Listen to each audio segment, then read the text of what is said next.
Assalamualaikum, halo teman-teman, perkenalkan nama saya Bintang Pratiwi Waluyo dengan NIM 22282501110, jurusan PG PAUD Universitas Sultan Ageng Tirtayasa.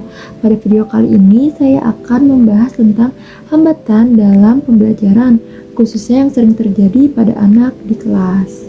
Nah, apa sih yang dimaksud dengan hambatan belajar? Hambatan belajar adalah segala sesuatu yang mengganggu proses belajar anak, sehingga tujuan pembelajarannya tidak tercapai secara optimal. Hambatan ini bisa disebabkan oleh beberapa faktor, yaitu faktor internal, seperti kondisi fisik, kecerdasan anak, minat, dan motivasi anak. Lalu ada faktor eksternal, seperti lingkungan keluarga dan sekolah.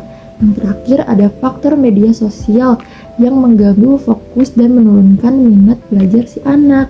Dalam konteks PAUD, guru juga sering mengalami hambatan dalam melakukan penilaian, seperti hasil penilaian yang kurang valid, waktu yang tidak teratur, dan kesulitan dalam menerapkan teknik penilaian informal. Nah, untuk studi kasusnya, di sini ada seorang anak bernama Rian, siswa kelas 4 SD.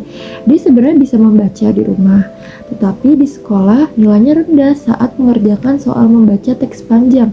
Meskipun sudah remedial, nilainya tetap tidak meningkat. Jika dianalisis, masalah Rian ini bukan karena tidak bisa membaca, tapi karena pertama, Rian tidak terbiasa membaca teks panjang. Kedua, Rian kesulitan memahami isi bacaan tersebut. Ketiga, kurangnya latihan membaca pemahaman di sekolahnya. Hal ini menunjukkan bahwa hambatan belajar bisa terjadi bukan karena kemampuan dasar, tetapi karena metode pembelajaran dan pengalaman belajar yang kurang sesuai. Untuk menangani ini, kita sebagai guru PAUD atau pendidik, kita bisa melakukan beberapa cara. Yang pertama, menyesuaikan bahan bacaan dengan kemampuan anak. Kedua, melatih anak membaca secara bertahap dari teks pendek ke panjang.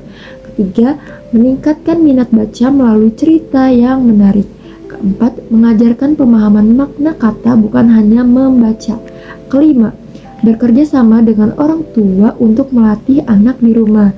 Selain itu, guru juga perlu meningkatkan kemampuan dalam melakukan penilaian agar hasilnya lebih akurat.